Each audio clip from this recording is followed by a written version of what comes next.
pushing that on people isn't going to help people. Because right now, if I'm being honest, I'm being further pushed into my atheism. And I've been entertaining this conversation truthfully.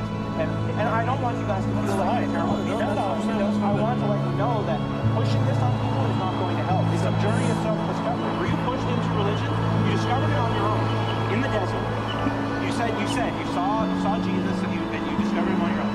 I think it's a personal discovery, and I don't think anybody is going to have their mind changed. So I want you to know that, and I want you to know, be men of God, be the people that you want to be. But I think pushing it on people isn't going to help them, because I'll tell you now, a lot of people won't tell you, I'm being further pushed into my atheism. Maybe that'll change someday. You're going to die in your sin, and That's you're going to go to hell. That's fine. I don't want that. I'm going to fuck someone from Tinder tomorrow, and we're not married, and I'm going to look at her lustfully, and I'm going to do drugs. And I'm going to let you know that. Because for me, you guys are two guys that come to me on the street from trying to watch my friend perform. And I want you guys to know that, okay? And when I get home, I'm not going to read these. I'm going to give them to my grandmother, who is an Anglican, and she's going to laugh. And I want you guys to know that. And I don't want to hurt you personally, but I want you to know that I'm not going